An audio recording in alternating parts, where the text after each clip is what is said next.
Your summer habits could be silently hurting you. Hello everyone! Summer's heat tempts us to cool off with icy drinks or quick showers, but these habits can wreck your health.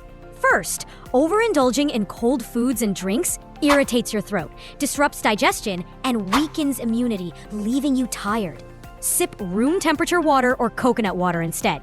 Second, fried foods dehydrate you and spike cholesterol, raising risks of obesity and heart issues. Third, leaving cooked food out over 2 hours in humid heat breeds bacteria, causing food poisoning. Store it in the fridge promptly. Fourth, beers, sodas, and caffeinated drinks dehydrate you further, increasing fatigue and risks like diabetes. Fifth, showering right after sun exposure or at night shocks your body, risking colds or even strokes. Wait and rest first. Sixth, setting air conditioners too low clogs circulation, causing headaches or infections.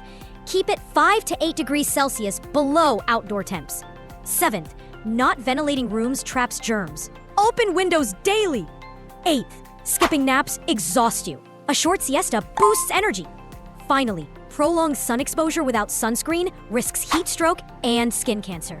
WHO warns UV levels above 2 harm skin. Netizens say, I'm rethinking my summer routine. Which habit will you ditch? Comment below, like, and subscribe. Thank you all!